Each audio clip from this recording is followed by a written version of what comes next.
ماء. أما المصريون القبط كلما أرادوا أن يشربوا ماء صار دما، فبعض بني إسرائيل كان يشفق عليهم فيعطيهم من مائه، فلما يعطيهم الماء يريد المصري أن يشرب يتحول إلى دم، يرجع الدم إلى الإسرائيلي يصبح ماء. الله أكبر.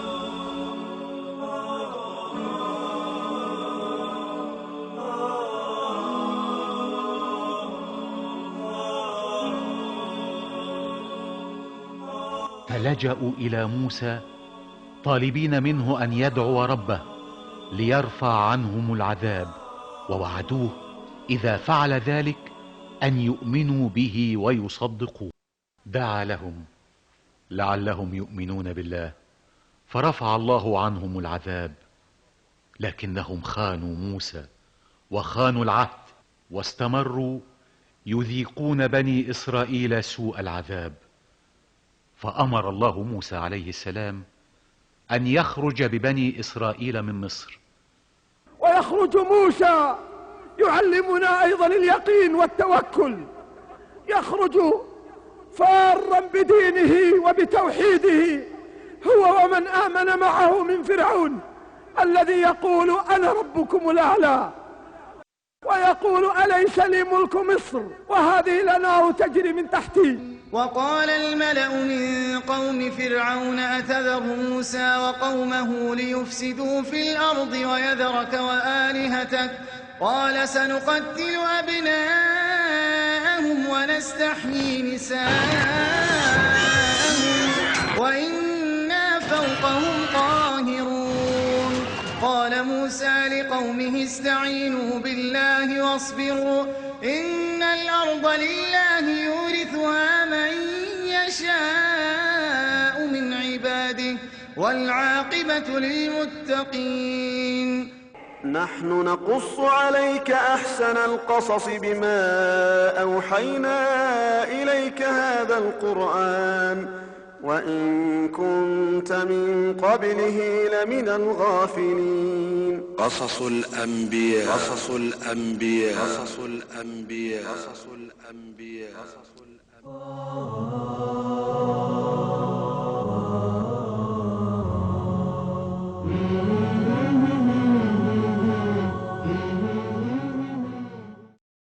ويحق الله الحق بكلماته ولو كره المجرمون.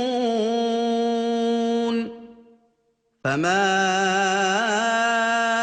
آمن لموسى إلا ذرية من قومه على خوف من فرعون وملئهم أن يفتنهم وإن فرعون لعال في الأرض وإنه لمن المسرفين.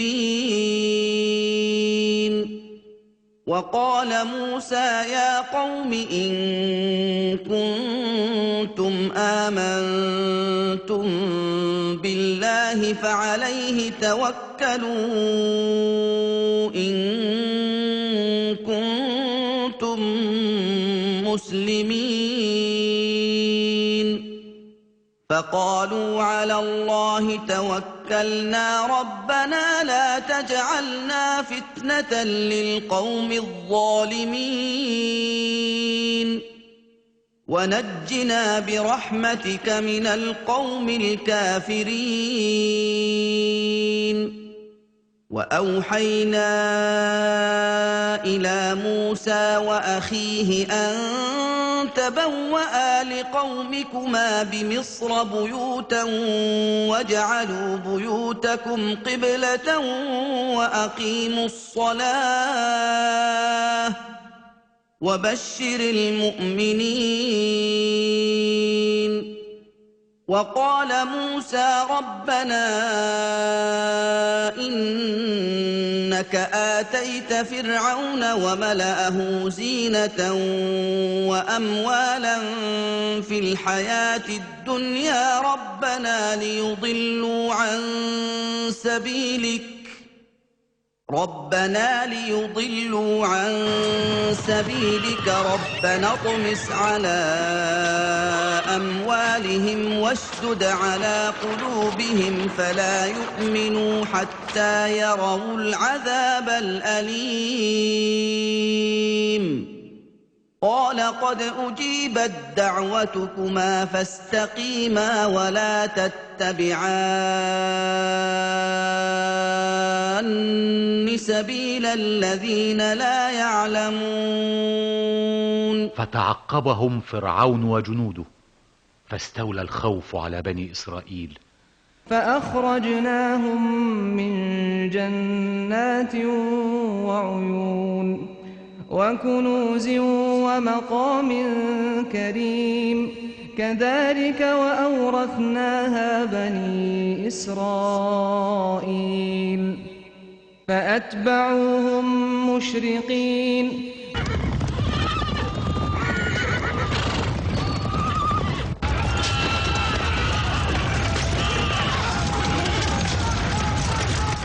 إن للظالمين نهاية إن للظالمين نهاية الظالم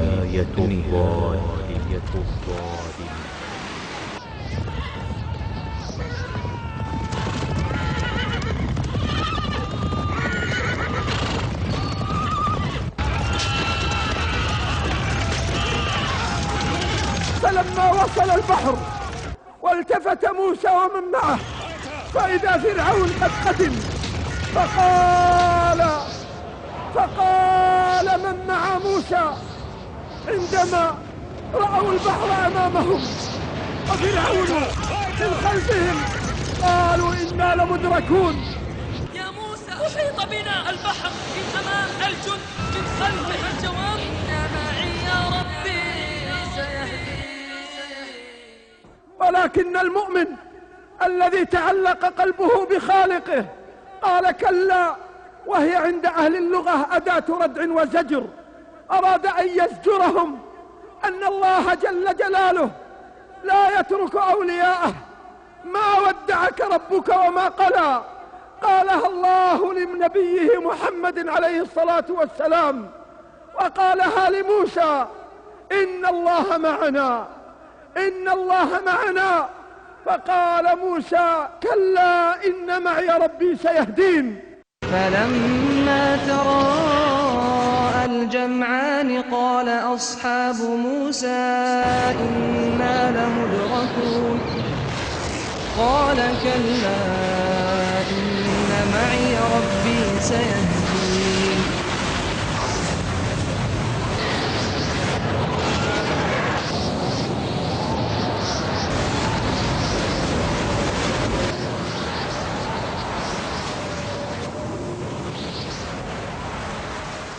فأمر الله موسى أن يضرب البحر بعصاه. بسم الله الرحمن الرحيم. فأوحينا إلى موسى أن اضرب بعصاك البحر فانفلق فكان كل فرق كالطود العظيم. فهداه الله أن يضرب البحر فحول البحر المغرق إلى طرق فنجا موسى، وحول الطرق إلى غرق فغرق فرعون. هذه قوة الله جل جلاله وتقدست أسماؤه. أنى أن يغلب من كان الله معه، أنى أن يغلب من كان الله ناصره، أنى أن يغلب من كان الله مؤيد، أنى أن يغلب من كان الله مؤيد. ومن أعظم الآيات أن رجلا واحدا يخاطب أمة عظيمة بهذا الخطاب غير جزع ولا فزع ولا خوار، بل هو واثق بما قال. وعبر موسى وقومه البحر سالمين. وما لبث أن جاء فرعون وجنوده خلفهم يتعقبونهم سالكين نفس الطريق وسط مياه البحر. وصل فرعون الآن في الاتجاه الآخر وموسى في الاتجاه الثاني. فرعون الآن يريد أن يدخل، توقف، خاف، علم أن بالأمر شيء وأن هذا ليس فعل بشر. فقال فرعون في الناس أرأيتم كيف انفلق البحر لأجلي؟ لأتبع عبيد الآبقين يستخف بالناس، ولكنه لا يريد أن يتقدم. قالوا تقدم يا فرعون، قال انتظروا انتظروا، هو الآن واقف يريد أن يرجع، يخاف أن يتقدم. فجاء جبريل وتمثل بصورة فرس يثير فرس فرعون، فجعل فرس فرعون يتقدم رغما عن أنف فرعون، فتقدم فرس فرعون ودخل في البحر، فتقدم الجيش معه.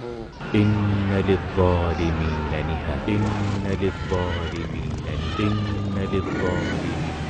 نهاية الظالمين. هؤلاء الصنف من الناس إنما هم مستراح منهم، تستريح منهم العباد والبلاد والشجر والدواب. هؤلاء من فضحتهم أعمالهم. نهاية الظالمين. بيننا وبينكم يوم الجنائز، أي ترون كيف تكون خاتمتنا وكيف تكون خاتمتكم، فإن خاتمتنا إلى رضاء من الله. نهاية الظالمين. وخاتمة هؤلاء إلى سخط وإلى عذاب من الله. لا بارك الله في القوم الملاعين، فقد لعنهم الله في الدنيا قبل الآخرة. نهاية الظالمين.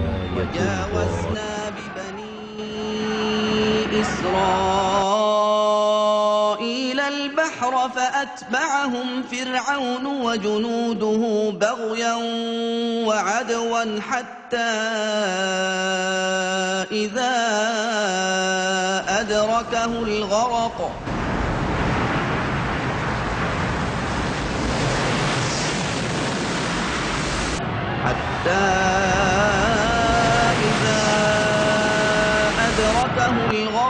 قال آمنت أنه لا إله إلا الذي آمنت به بنو إسرائيل.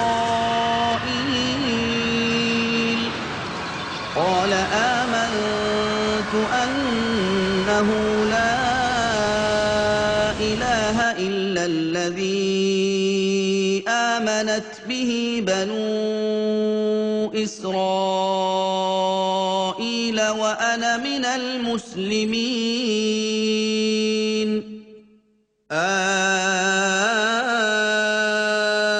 الآن وقد عصيت قبل وكنت من المفسدين. فاليوم ننجيك ببدنك لتكون لمن خلفك آية وإن كثيرا من الناس عن آياتنا لغافلون. وكان نصر الله المبين لنبيه موسى ومن اتبعه من المؤمنين.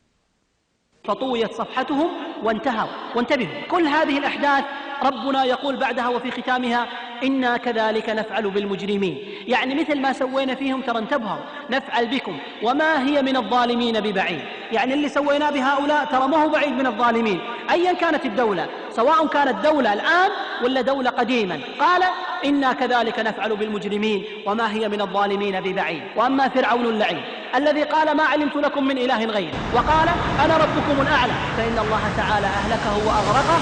قال النبي صلى الله عليه وسلم يروي عن جبريل شهد الحادثة عليه السلام، فيقول جبريل لرسول الله صلى الله عليه وسلم قال لو رأيتني يا محمد، لو شفتني يا محمد وأنا آخذ من حماء البحر يعني من طين البحر فأدسه في فرعون مخافة أن تدركه رحمة الله تعالى. لو شايفني وأنا أشيل الطين وأحطه في فم فرعون حتى لا يقول لا إله إلا الله موسى رسول الله فتدركه رحمة الله. قال ما شفتني، شوف عذاب الله كيف عذبه فأغرقه وأهلكه الله تعالى وانتهى وجعله الله تعالى عبرة.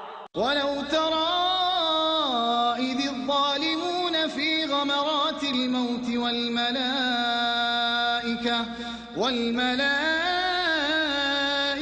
باسطوا أيديهم أخرجوا أنفسكم اليوم تجزون عذاب الهون بما كنتم تقولون على الله غير الحق وكنتم عن آياته تستكبرون.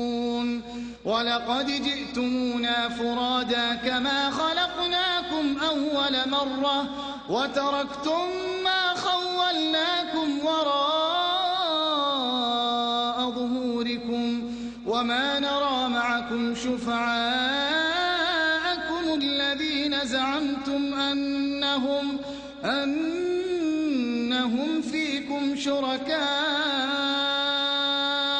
لقد تقطع بينكم وضل عنكم ما كنتم تزعمون.